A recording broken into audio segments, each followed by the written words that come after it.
Hi! So yun nga for today's video. Dahil Friday today, magpapaligo tayo ng aking mga baby loves. Ayun nga po pala si Karina. Yes, galing ML yan. Dahil dyan, asawa ko na naman nagpangalan dyan. Alam nyo na kung bakit.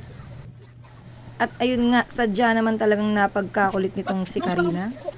Pati ang doktor nagsasabi sa kanya, pag ito'y ating tinurukan, huwag nyo muna itong palalaruan. Bawal munang mag-SS, kaya siya'y amin ikinukulong.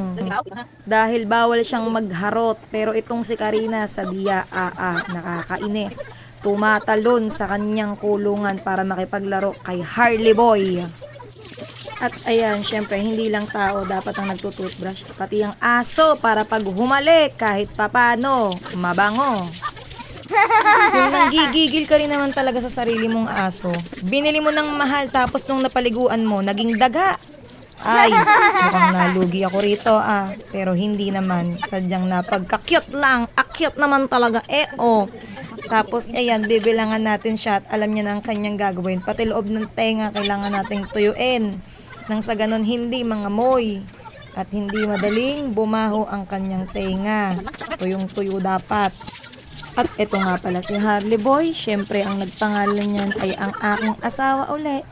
Aba, lahat na lang ata. Nakikilala siya. Paano lahat, mangi? At ito pa, pag umiihi, siya'y sadyang lalabas ng bahay. Iihi ay popopo. Lalabas yan. Hindi yan sa loob ng bahay. Hindi yan sa loob ng hardin. Hindi.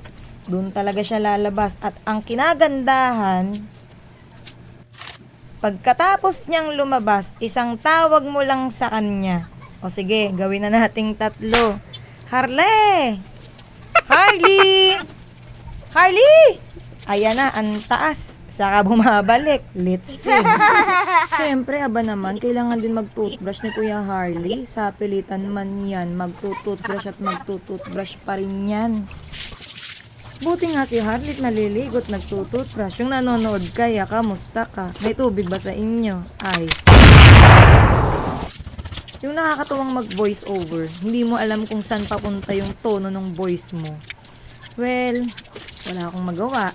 After nyan, linis bahay. Buti pa talaga yung aso nakaligo na, pero yung amo nila hindi pa.